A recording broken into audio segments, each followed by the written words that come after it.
Hello, my dear students. Welcome back to my channel, Educational Corner. How are you all? I hope all of you are fine. Today, we are going to start with chapter number 2, The Invisible Living World Beyond Our Naked Eye.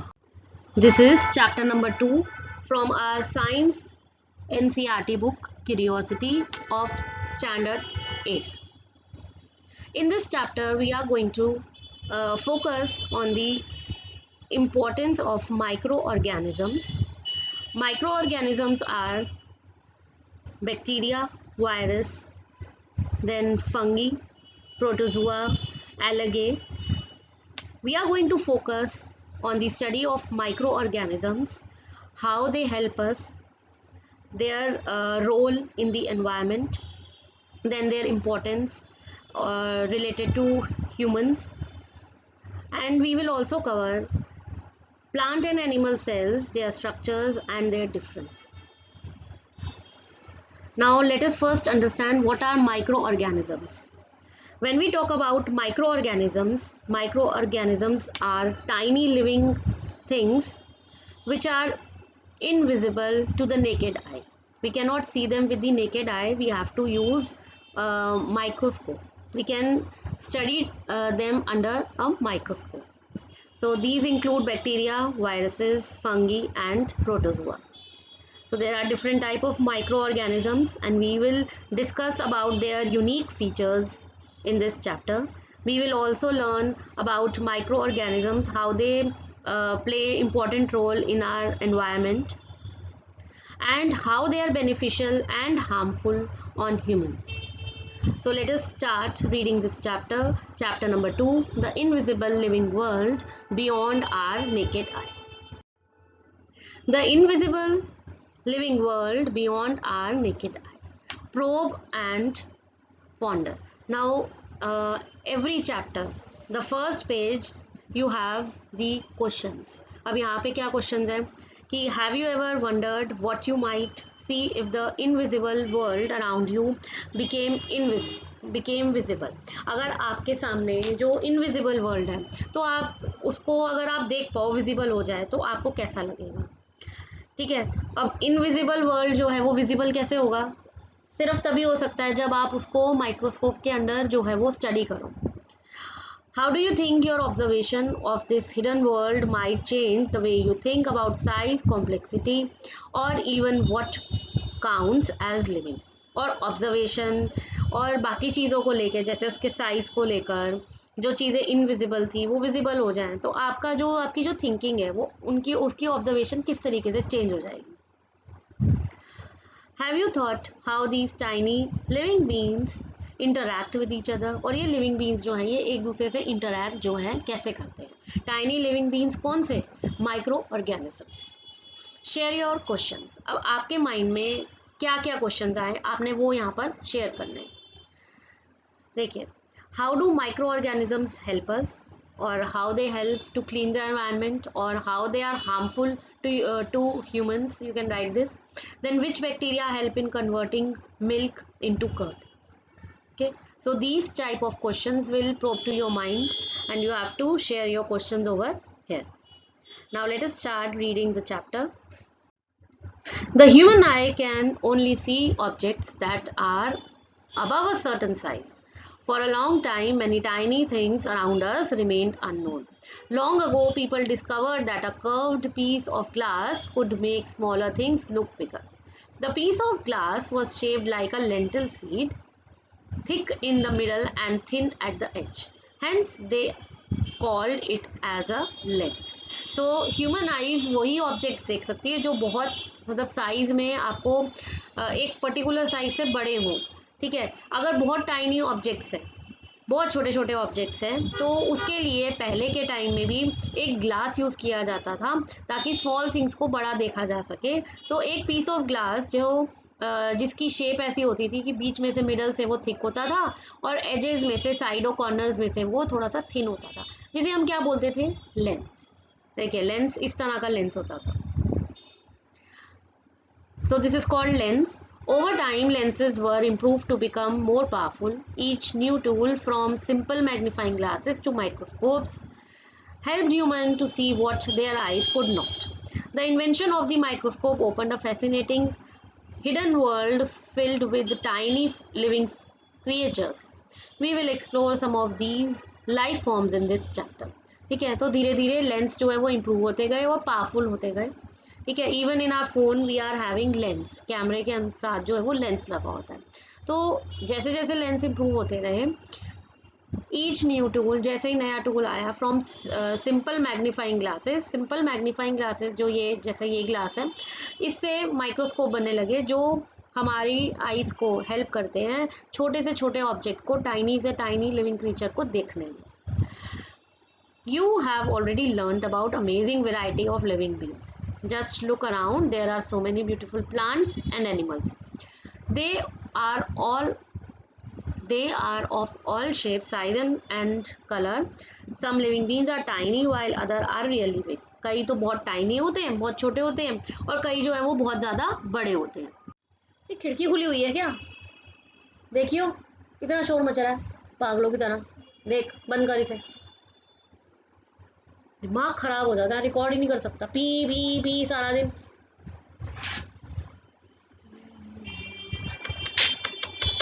साला सबको यहीं पे आगे horn मारना है.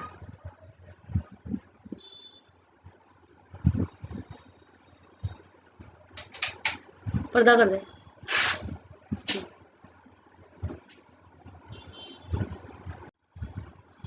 So, have you ever noticed the smallest organism around you? Visible to the naked eye? Think about it. How small a thing can your eyes actually see? तो आपकी eyes कौन से स्मॉलेस्ट ऑर्गेनिज्म को देख सकती है? जैसे कि एंट है, वो बहुत ही छोटी होती है और वो विजिबल भी होती है naked eye. You might have seen some people using reading glasses. How does it help them to see better? Or what happens when you use a magnifying glass to observe something? किसी चीज़ को पढ़ने के लिए कई लोग क्या करते हैं, जैसे न्यूज़पेपर पढ़ना है, ठीक है, तो उसको पढ़ने के लिए वो रीडिंग ग्लासेस है ना, चश्मा लगाते हैं. ठीक है, ऐसा क्यों करते हैं वो? Activity 2.1, let us observe. Take a round bottom flask made up of glass as shown in figure 2.1. Fill it with water. ऐसा आपने एक ग्लास लेना है जिसको पानी से भरना है, एक फ्लास्क लेके. Close the mouth of flask with a cork. इसको आपने क्लोज करना है. ठीक है, ऊपर कॉर्क से जहां आपने पानी भरा, उसके बाद इसको उसका माउथ बंद करना है. Now place the flask on an open book and look at the letters through it. जैसे ही आप इसको इस फ्लास्क को रखोगे किसी बुक के लेटर्स के ऊपर, तो क्या होगा, आपको ये जो लेटर्स है ना, ये थोड़े से बड़े नज़र आने लगेंगे. जो छोटे हैं वो थोड़े बड़े नज़र आने लगेंगे. ऐसा क्यों हुआ? Do you notice something interesting? The letters appear larger when seen through the flask. This happens because flask is filled with water which act like a magnifying glass. ये जो फ्लास्क है, इसमें जब हमने पानी भर दिया तो वो क्या कर रहा है, वो एक मैग्नीफाइंग ग्लास का काम कर रहा है. Now use a real magnifying glass to look at small organism like an ant. तो मैंने एंट का एग्जांपल आपको दिया ही था. आप एक एंट को देखने के लिए कोई स्मॉल मैग्नीफाइंग ग्लास से उसको देखो.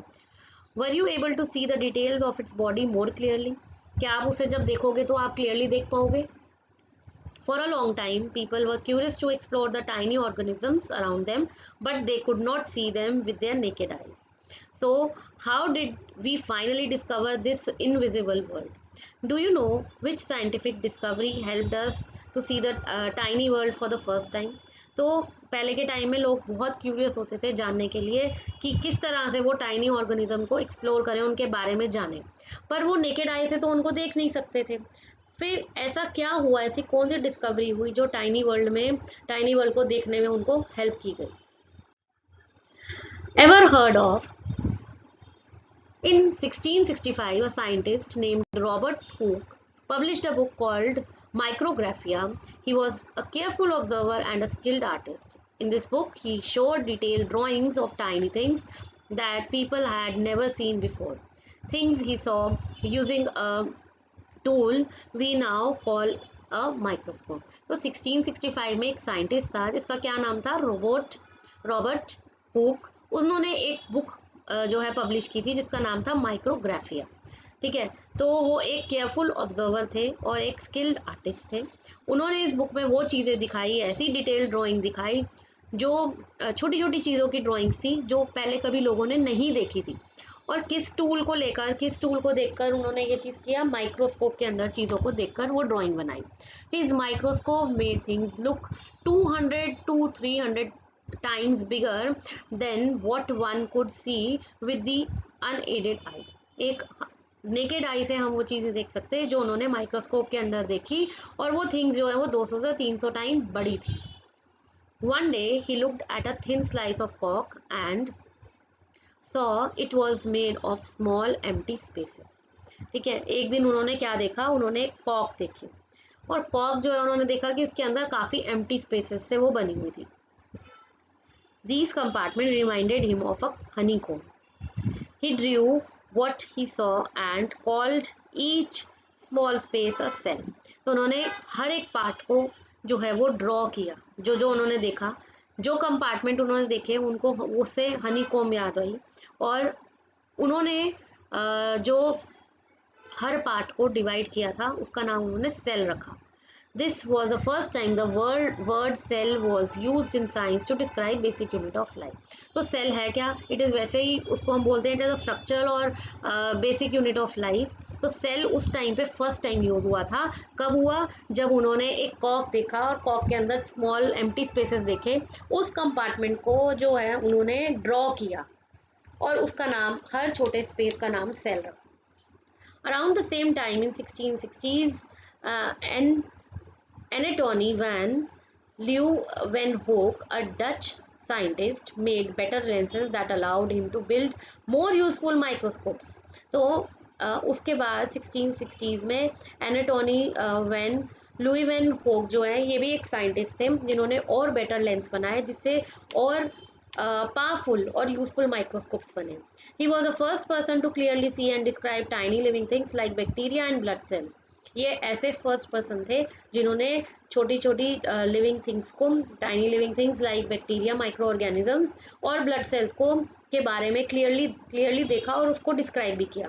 Because of this he is known as father of microbiology. किसको बोलते हैं father of microbiology? Antonie van Leeuwenhoek. Okay, what is cell? All living beings are made up of cell। You might wonder what cells actually look like। Let us take a closer look at the basic structure of cell using a microscope। तो cell actual में होते क्या है? अब microscope के अंदर हम अगर ये एक्सपेरिमेंट करें तो हमें सेल इजीली पता लग जाएगा कि क्या होता है। Activity 2.2, let us study a cell. Take an onion bulb from your kitchen और garden, wash it thoroughly with water. आपने क्या करना है, एक अनियन लेना है, उसको क्लियरली अपनी किचन से उठाना है या गार्डन से उठाकर उसको अच्छे से वॉश करना है। Cut the onion bulb vertically into pieces. तो जिस तरीके से ये बल्ब कटे हुए हैं ना यहाँ पर, इसको इस तरीके से आपने यहाँ पर कट करना है vertically. Take one piece of onion and pull out the thin transparent layer from its inner surface with the help of forceps. आपको अनियन को कट करके उसकी अंदर की जो लेयर होती है उसमें से एक इनर सरफेस निकालना है फोर्सेप्स से। This layer is called onion पील। इसको बोलते हैं अनियन पील। प्लेस अ पील इन अ पेट्री डिश। इसको एक डिश में आपको देखो जो है वो रखना है। Containing a few drop of safranin red coloured stain for 30 seconds. इसको रेड कलर के स्टेन में, सैफ्रनिन में आपको 30 सेकेंड्स के लिए रखना है। This will give a pinkish colour to the cell and help us to see them clearly. तो इससे क्या होगा, ये इसको पिंकिश कलर देगा और हमें इसका जो सेल है वो हम इजीली देख पाएंगे। With the help of thin brush, transfer the onion peel to another petri dish containing water to rinse the peel and remove extra stain। ठीक है, इसके बाद आपने इसको अच्छे से दूसरे डिश में जो है वो ट्रांसफ़र करना है और उसको पानी से अच्छे से वॉश करना है ताकि एक्स्ट्रा स्ट्रेन ना रहे। Now carefully place the stained onion peel on the glass slide using a thin brush ensuring it does not break और फोल्ड। ठीक है, ध्यान रखना है आपने कि ये फोल्ड भी ना हो और जो है वो बीच में से टूटे भी ना, ब्रेक भी ना हो। Put a drop of glycerin over the onion peel on the slide। The glycerin will prevent drying of the cell and improve clarity for the better visualization of cell। आपने क्या करना है, इस पे एक ड्रॉप जो है वो ग्लीसरीन की डालनी है ताकि हमें क्लैरिटी से हम इसे देख पाएँ और जो ये पील है ये ड्राई ना हो।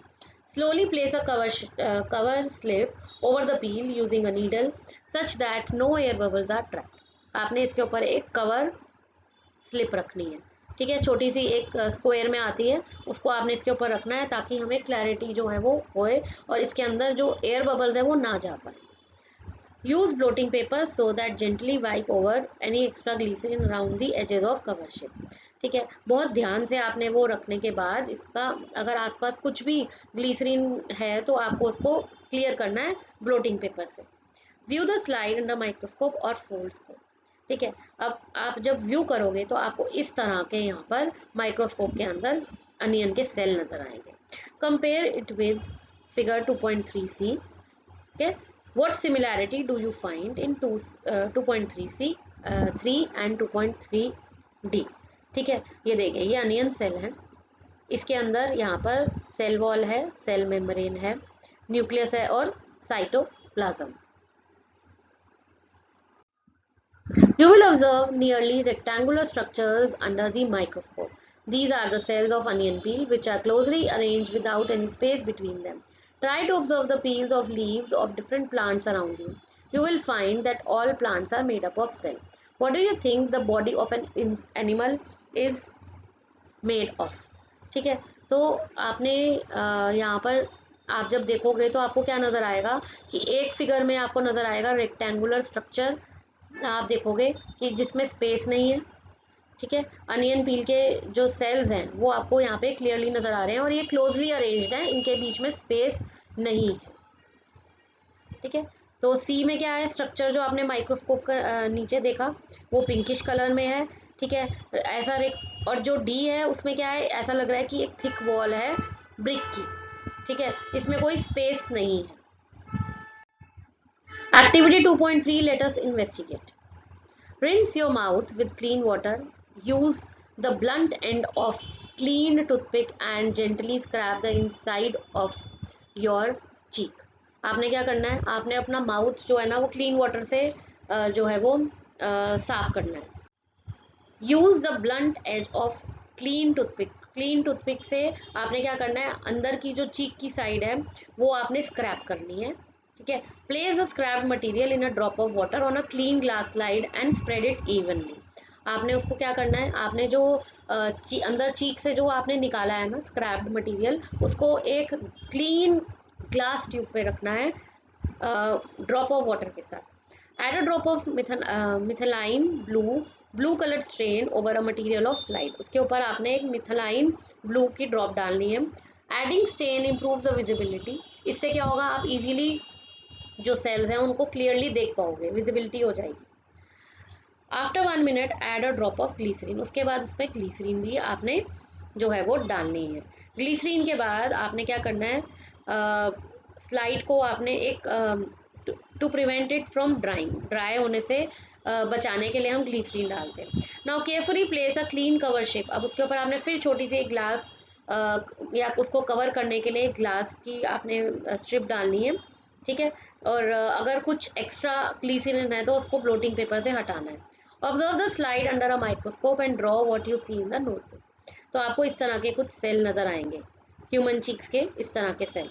What do you observe? You will observe a polygon shaped structure as shown. These are cheek cells which form inner lining of your mouth. ये आपके माउथ के अंदर के सेल्स हैं, चीक सेल्स. ठीक है, what similarities do you observe onion पील में और इसमें क्या सिमिलैरिटी है? ठीक है, इसमें कुछ सिमिलैरिटीज क्या है कि एक तो यहाँ पर थिन आउटर लाइनिंग है जिसे बोला जाता है सेल मेम्ब्रेन. देखिए ये जो लाइनिंग बनी हुई है ना, इस लाइन को हम क्या बोलते हैं, cell membrane.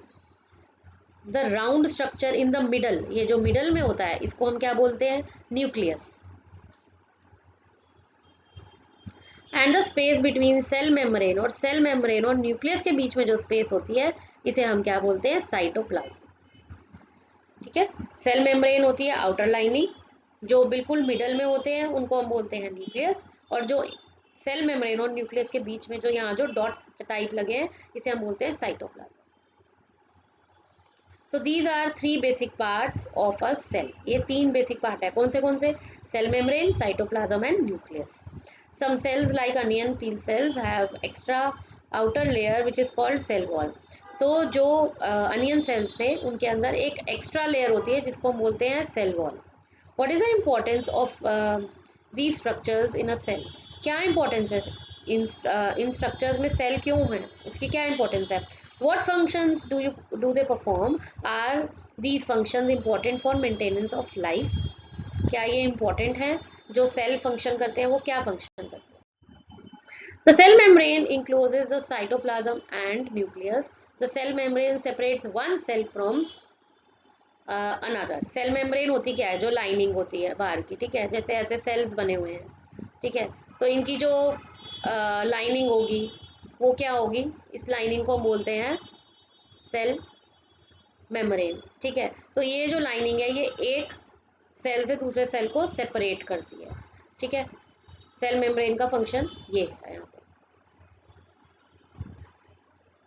It is porous and allow entry of material essential for life processes and exit of waste material. तो सेल मेम्ब्रेन का क्या फंक्शन है? एक तो ये पोरस होता है और इसके अंदर जो जो भी मटेरियल है वो एंट्री के लिए अलाउ करता है हमारी लाइफ प्रोसेस के लिए, और एग्जिट भी अलाउ करता है वेस्ट मटेरियल के लिए।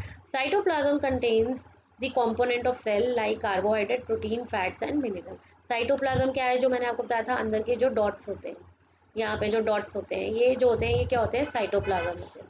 तो इसके अंदर कार्बोहाइड्रेट्स होते हैं, प्रोटीन, फैट्स और मिनरल सॉल्ट होते हैं जो हमारी लाइफ प्रोसेसेस के लिए बहुत इंपॉर्टेंट है।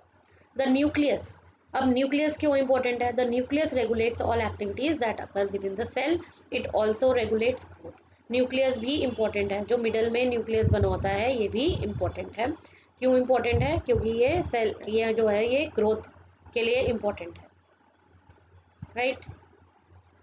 The cell wall in the plant cell provide rigidity and strength to the cell. अब सेल वॉल जो एक्स्ट्रा बनी होती है वो क्या करती है? वो एक इनको स्ट्रेंथ देती है। This is why all cells are arranged compactly with each other and look firm in structure. इसलिए ये सेल्स जो हैं ये सारे इकट्ठे कॉम्पैक्ट होके साथ में चिपक के जो हैं वो अरेंज हुए होते हैं। A step further, cells in all parts of plant have tiny rod-shaped structure called plastid. जो cells plants में होते हैं वो tiny rod shape में होते हैं जिसे हम plastid बोलते हैं. Some plastid like chloroplast contain chlorophyll which makes them green and help in photosynthesis. ठीक है, कई plastid जो होते हैं, plastid क्या होते हैं? Tiny rod shaped structure होते हैं, टाइनी रॉड शेप स्ट्रक्चर जो सेल्स होते हैं प्लांट के अंदर उसे हम प्लास्टिड कहते हैं। इन प्लास्टिड में कुछ क्लोरोप्लास्ट होते हैं जिनमें क्लोरोफिल होता है जिससे कि वो प्लांट्स ग्रीन लगे और अपना खाना बना सके और फोटोसिंथेसिस प्रोसेस में हेल्प करते हैं। In non green plants they help in storage of substance. जो नॉन ग्रीन प्लांट्स हैं उनमें ये जो भी सब्सटेंस उन्हें स्टोर करके रखना होता है उसमें हेल्प करते हैं। Plant cells also have a large empty looking space like vacuole.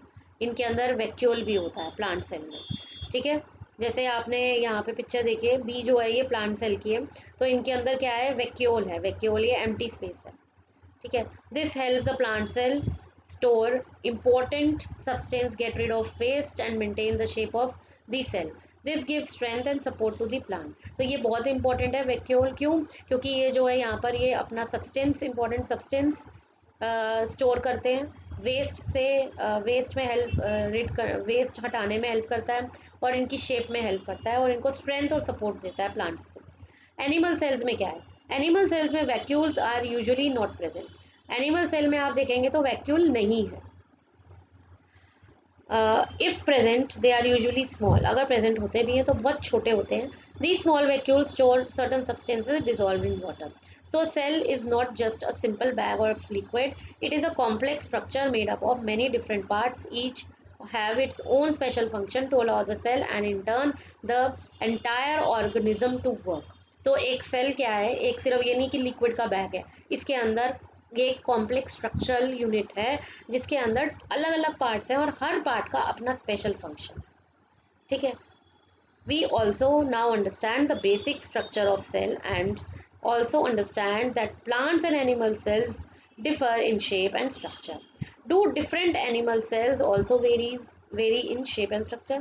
क्या animal cells भी अलग होते हैं? Plant animal cells जो हैं वो shape और structure में अलग होते हैं। Do different क्या अलग अलग animal जो हैं different animal cells also vary in shape and structure. Variation in shape and structure of cell. अब क्या वेरिएशन है? The muscle cell and the nerve cell of human are shown. यहाँ देखिए ये मसल सेल और nerve cells हैं, ठीक है. इनमें क्या सिमिलैरिटी है? मसल सेल जो है ना वो स्पिंडल शेप के होते हैं और नर्व सेल जो है वो लॉन्ग होते हैं, इनके अंदर ब्रांचेस होती हैं. ये यहाँ पे स्पिंडल शेप के होते हैं, ठीक है, मसल सेल. और नर्व सेल जो है ना वो कैसे हैं? यहाँ पर उनमें ब्रांचेज हैं आगे, ये दिख रहे हो ब्रांचेज यहाँ पे, जैसे ट्री की ब्रांचेज होती हैं वैसे हैं, ये लॉन्ग होते हैं. Similarly some cells are round in shape. कुछ सेल्स राउंड होते हैं, कुछ सेल लॉन्ग और थिन होते हैं. The number of cells also vary in different organism. Why do cells look different from each other? Does the shape and structure of cell relate to its function? ये अलग अलग क्यों है? The unique shape, size and structure of cell help them in carry out specific function, but how do these cells help in performing various functions in the body? हमारी body में कैसे help करते हैं? You observe activity 2.3 that inner cheek cells are thin and flat. They form protective lining on the inner surface of cheek. हमारी चीक के अंदर जो है वो इनर लाइनिंग, एक हमें प्रोटेक्टिव लाइनिंग देते हैं ये सेल्स, हेल्प करते हैं प्रोटेक्ट करने में. The elongated shape, the nerve cells are known as neurons, carry messages in our body. जो नर्व सेल्स होते हैं न्यूरॉन्स, वो हमारे मैसेजेस को हमारी बॉडी में पहुंचाते हैं, मैसेजेस भेजते हैं. The elongated shape and branches structure help them to reach different part of body. और इलोंगेटेड जो बड़ी शेप है और ब्रांचेस जिनके ब्रांच हैं, ये क्या करते हैं? ये हमारी डिफरेंट पार्ट्स ऑफ बॉडी में इसको जो है मैसेजेस को भेजते हैं, ठीक है, मैसेजेस को भेजते हैं. And pass them quickly. Similarly, plant cells also show variation. In plants too, plant cell में भी cells कैसे हैं? रेक्टेंगुलर शेप में, elongated, कुछ बड़े हैं, कुछ oval shape में हैं, और even tube-like shape. Some plant cells form long tubes that help carry water throughout the plant. You have also studied in the digestive system. Different parts of digestive system are made up of different cells. A group of muscle cells are present in the food pipe. हमारे जो food pipe है उसके अंदर क्या है? Muscle cells है. These cells contract and relax in wave like manner, pushing the food down to the stomach. ये जो फूड सेल्स, ये जो सेल्स होते हैं ना, ये क्या करते हैं? ये कॉन्ट्रैक्ट होते हैं, बंद होते हैं, फिर खुलते हैं, ठीक है, और हमारा जो फूड है उसको पुश करते हैं स्टमक की तरफ.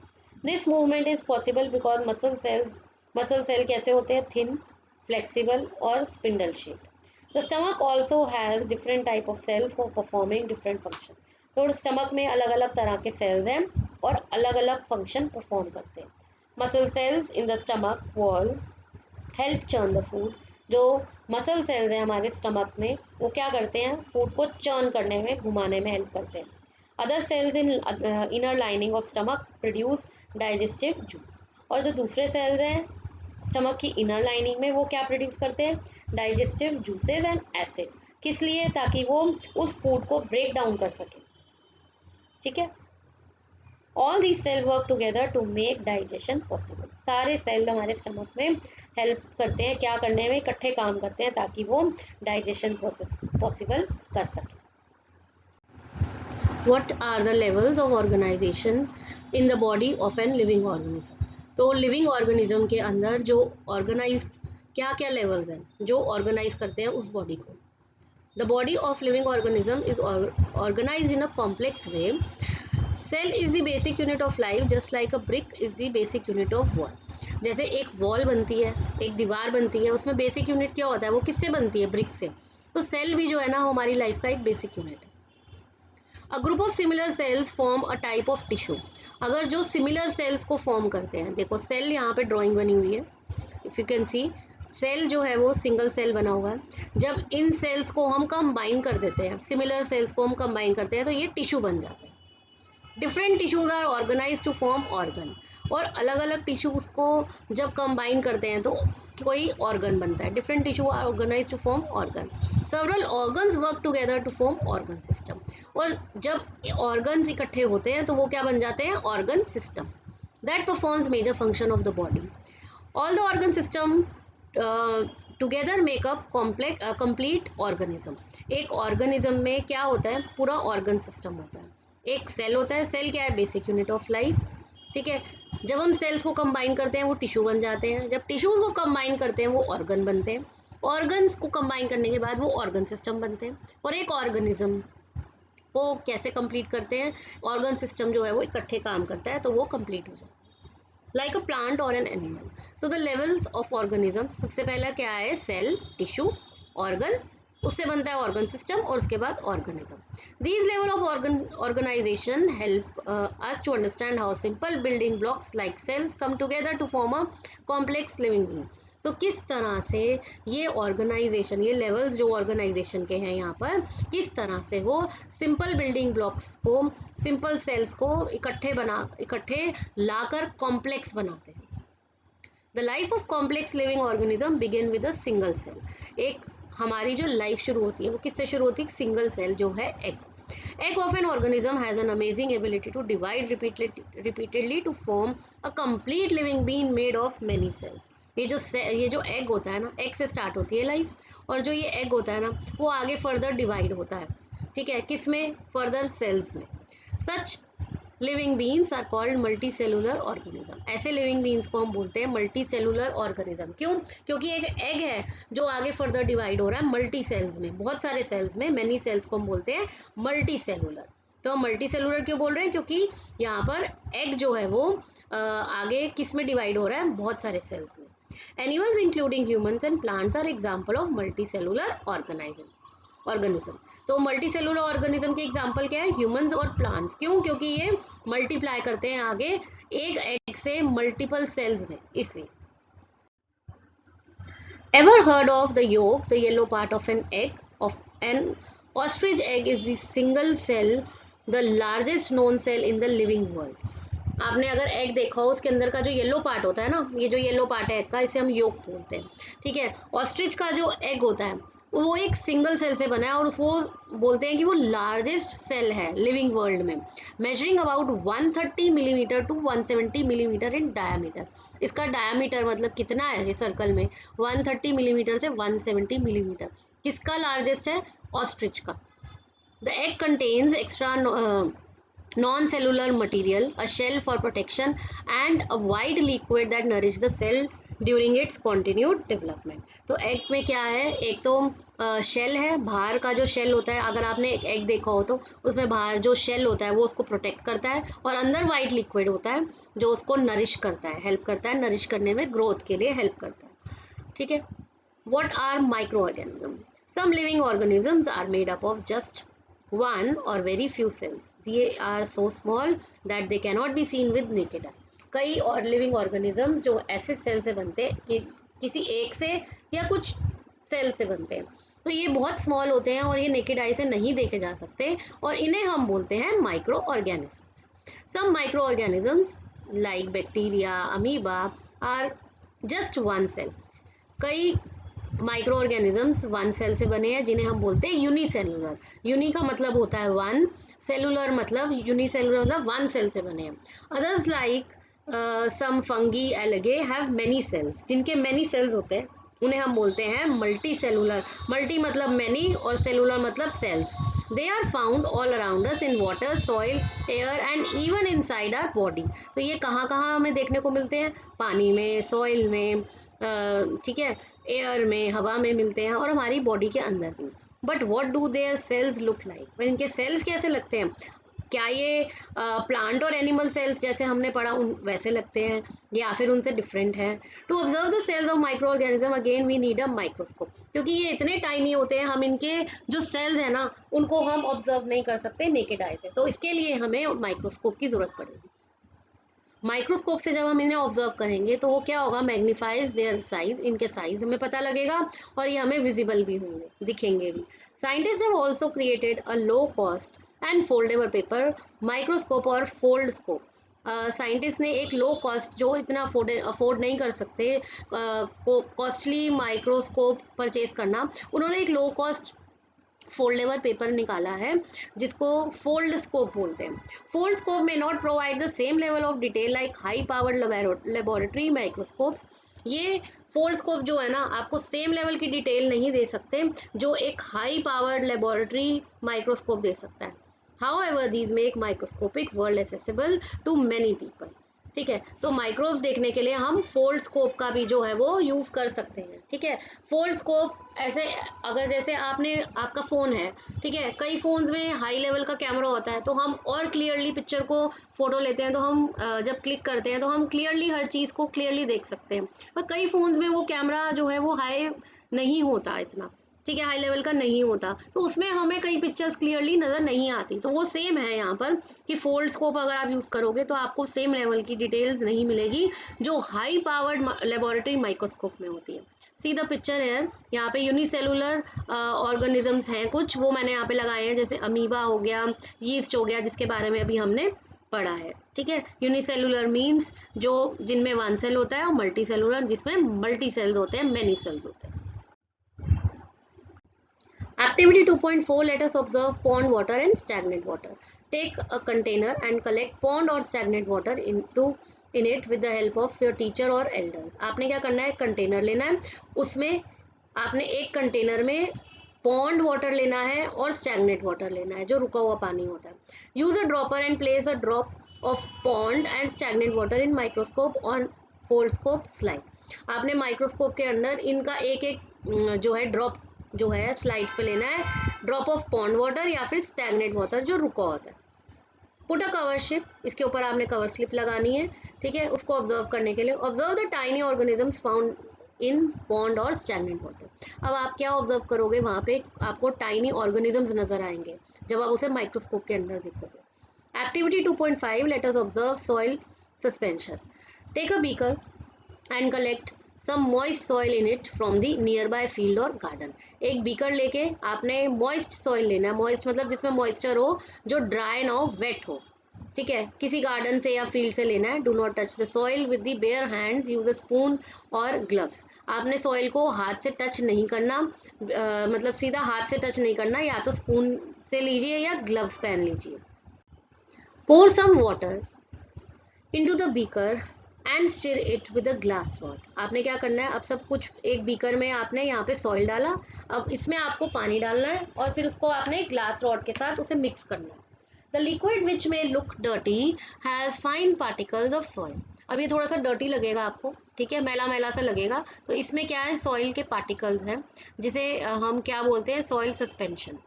Keep it aside for some time and let the mixture settle. अब जब आप मिक्सचर को सेटल होने के लिए रखेंगे तो क्या होगा, ठीक है, मिक्सचर जो है, सॉइल जो है वो नीचे बैठ जाएगा. Use a dropper and take a drop of water from the top layer. ऊपर से आपने ड्रॉपर लेकर, ड्रॉपर में एक ड्रॉप इसकी लेनी है. Place the drop on microscope slide. Microscope की स्लाइड पे आपने इसको रखना है. फिर आपने इसको कवर स्लिप के साथ कवर करना है. जो भी चीज़ आप एक्सपेरिमेंट करेंगे उसको आपने कवर स्लिप के साथ ज़रूर कवर करना है. कवर स्लिप ऐसी होती है ना, छोटी सी, उससे कवर करना है. ठीक है, और इसको माइक्रोस्कोप के अंदर ऑब्जर्व करना है. You may observe small moving organisms similar to those you saw in activity 2.4. 2.4 में जो पॉन्ड वाटर और स्टैग्नेंट वाटर हमने उसमें भी टाइनी ऑर्गेनिजम्स देखे थे, और यहाँ भी आपको वैसे ही स्मॉल मूविंग ऑर्गेनिज्म नजर आएंगे. This indicates that even soil suspension contains a variety of tiny creatures that cannot be seen with the unaided eye. तो इसका क्या मतलब है कि सॉइल सस्पेंशन के अंदर भी जो है टाइनी पार्टिकल्स हैं, टाइनी माइक्रो ऑर्गेनिजम्स हैं, जो नेकेड आई से देखे नहीं जा सकते. The tiny creatures that can not be seen with naked I R called micro organism. ये मैंने आपको स्टार्टिंग ऑफ द लेसन में ही बताया था कि हम माइक्रो ऑर्गेनिजम्स के बारे में पढ़ेंगे. माइक्रो का क्या मतलब होता है, माइक्रो मीन्स वेरी स्मॉल, और ऑर्गेनिज्म क्या होते हैं, ये लिविंग बींग्स होते हैं. ठीक है, तो टाइनी क्रिएचर्स जिनको हम नेकेड आई से नहीं देख सकते उन्हें हम कहते हैं micro organisms. Micro means very small, organisms means living beings और micro. Activity 2.6, let us study. अब यहाँ एक एक्टिविटी है. A group of students studying in grade 8 performed activities 2.4 and 2.5. 2.4 क्या थी, जो हम जिसमें हमने स्टैग्नेंट वाटर या पॉन्ड वाटर लिया था, और 2.5 क्या थी, सॉइल वाटर लिया था. They also collected information from the library and internet. They recorded the data obtained after observing pond water in table 2.1 and data obtained after observing soil suspension in table 2.2. They identified the microorganisms as protozoa, algae, fungi and bacteria. You can record if you find any of these categories of the organism. अब ये आपको पता कैसे चलेगा कि ये amoeba है या ये एलगे है या ये फंगी है? क्योंकि इसके कुछ कैरेक्टरिस्टिक्स हैं, फीचर्स हैं जिससे आप इनको आइडेंटिफाई कर सकते हैं। तो बच्चों ने जो रिकॉर्ड की ऑब्जर्वेशन, वो उन्होंने कैसे करी? जो उन्होंने पॉन्ड वाटर और स्टैग्नेंट वाटर में ऑब्जर्वेशन थी वो 2.1 में करी, और जो उन्होंने सॉइल सस्पेंशन से ऑब्जर्वेशन थी वो 2.2 में करी। जब उन्होंने ऑब्जर्व किया तो उन्होंने आइडेंटिफाई किया कि माइक्रो ऑर्गेनिजम्स कौन से हैं, प्रोटोजुआ, एलगे, फंगी एंड बैक्टीरिया। ठीक है, आइए अब हम देखते हैं यहाँ पर क्या क्या है। फर्स्ट क्या है? अमीबा, जिसे हम प्रोटोजुआ, यहाँ पे प्रोटोजुआ लिखा हुआ है। इसका फीचर क्या है कि ये सिंगल सेल होते हैं, मूविंग होते हैं और इरेगुलर, इनकी शेप कुछ भी इरेगुलर सी होती है। जैसे यहाँ आपको शेप दिख रही है ना, ये देखिए अमीबा इस शेप में होता है। Then we have paramecium, protozoa. ये कैसे होते हैं? सिंगल सेल, मतलब इनके पास एक ही सेल है, ये यूनिसेलुलर है, इनके पास एक ही सेल है। Move from one place to another, ये मूव करते हैं एक जगह से दूसरी जगह। Movement take place with the help of specialise structure, और इनका स्ट्रक्चर जो है वो स्पेशल तरह का होता है। ठीक है, देखिए पिक्चर, ये पैरामीशियम। एलगे, एलगे कैसे होते हैं? सिंगल सेल होते हैं, ग्रीन दिखते हैं। क्यों? क्योंकि इनके अंदर ग्रीन पिगमेंट होता है, ग्रीन पिगमेंट की वजह से ग्रीन नजर आते हैं। Movement take place with the help of specialise structure, इनकी भी जो मूवमेंट है वो स्पेशलाइज स्ट्रक्चर की वजह से होती है। ठीक है, सी द पिक्चर। ठीक है, तो यहाँ हमने पढ़ा amoeba, paramecium, algae, they are single cell यानी यूनिसेलुलर, ये यूनिसेलुलर है। ठीक है, इनको आप ऐसे ही आइडेंटिफाई कर सकते हैं, जैसे अमीबा क्या है? सिंगल सेल है, मूव करता है और शेप इरेगुलर रहती है। पैरामीशियम क्या है? वो एक जगह से दूसरी जगह मूव करता है पर स्पेशलाइज स्ट्रक्चर से, और सिंगल सेल है। और एलगे आपको अलग से पता लग जाएगा क्योंकि सिंगल सेल तो है, इसके अलावा ये ग्रीन है कलर में, तो ये आपको इजीली पता लग जाएगा। Table 2.2, organism present in soil suspension. यहाँ पर क्या क्या है? Bread, mould, fungi. जैसे आप ब्रेड थोड़े दिन के लिए अगर रख दें, ठीक है, फ्रिज में भी पड़ी रहेगी, रेफ्रिजरेटर में भी, तब भी क्या होगा, आपको उसके ऊपर कुछ कुछ स्पॉट्स नजर आने लग जाएंगे ग्रीन कलर के, जिसे हम बोलते हैं फंगी। ब्रेड मोल्ड के ऊपर fungi. Branch filament without chlorophyll having sac like structure. Mould, mould fungi, branch filament without chlorophyll having brush like structure. ये शेप कैसी है? Brush like. और ये शेप कैसी है? Sac like. सैक क्या होता है? सैक होती है एक बोरी टाइप। ठीक है, तो इसका जो स्ट्रक्चर है ब्रांच वाला है, देखो नीचे ब्रांचेस नजर आ रही है, ब्रांचेस फिलामेंट है, क्लोरोफिल प्रेजेंट नहीं है, ग्रीन पिगमेंट प्रेजेंट नहीं है, और स्ट्रक्चर कैसा है? Sac like. जो ब्रेड मोल्ड पे आती है वो ऐसी आती है। मोल्ड फंगी कैसी है? इसमें भी ब्रांचेस हैं, आप यहाँ देख सकते हो ब्रांचेस। क्लोरोफिल नहीं है क्योंकि ग्रीन कलर नहीं है, एंड इसकी शेप कैसी है? Brush like structure. Algae, spherical, spherical यानी कि गोल शेप में, प्रेजेंस ऑफ क्लोरोफिल, इसके अंदर क्लोरोफिल प्रेजेंट है, ग्रीन कलर है, a green pigment. Then we have bacteria, spherical मतलब गोल शेप है इनकी भी, कॉमा शेप भी आती है इनकी, देखो कॉमा शेप है ना यहाँ पर। Spherical means whole shape, comma shape, ये कॉमा शेप है।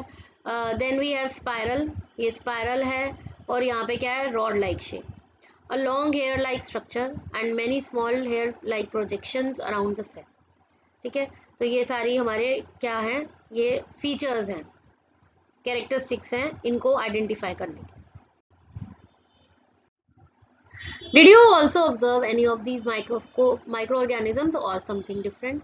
Record in your notebook and discuss in the class. In table 2.1 and 2.2, you have identified a variety of microorganisms.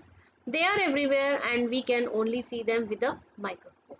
तो आपने देखा टेबल 2.1 में, 2.2 में हमने कितने माइक्रो ऑर्गेनिजम्स आइडेंटिफाई करे, और ये हर जगह होते हैं, और इनको हम देख सकते हैं सिर्फ माइक्रोस्कोप के अंदर। A device that magnifies them 100 to 400 times, ऐसा डिवाइस जो उनको मैग्नीफाई कर सकता है 100 से 400 times. Though micro organisms are small in size, they play an important role in our life. Micro organisms जो हैं वो बहुत छोटे हैं, पर ये बहुत इंपॉर्टेंट रोल प्ले करते हैं हमारी लाइफ में। Ever heard of viruses are microscopic and acellular. Viruses multiply when they enter a living cell. They may infect plants, animals or bacterial cells and may cause a disease. Virus के बारे में आपने सुना ही होगा, like Covid. Covid is a virus जो फैला था। ठीक है, तो एक से दूसरे में वो मल्टीप्लाई बहुत जल्दी करते हैं, और जैसे ही लिविंग सेल में एंटर करते हैं तो वो मल्टीप्लाई करना शुरू कर देते हैं। ठीक है, ये प्लांट्स को भी इन्फेक्ट कर सकता है, एनिमल्स को भी कर सकता है, हमारे बैक्टीरियल सेल्स को इन्फेक्ट कर सकता है और कोई डिजीज कॉज कर सकता है। जैसे वायरस अभी जो फैला था कोविड, तो वो भी क्या था, वो भी इजीली मल्टीप्लाई हो रहा था। ठीक है, जैसे ही वो किसी लिविंग सेल में जाते हैं, लिविंग बीन में, लिविंग बॉडी में, चाहे वो प्लांट हो, एनिमल हो या और कोई लिविंग बीन हो, तो वो मल्टीप्लाई करते हैं। ठीक है, so with this I am ending today's video. I hope you have understood till here. Now next part of the lesson will be continued in part 2 video. So keep watching and do subscribe my channel. Thank you.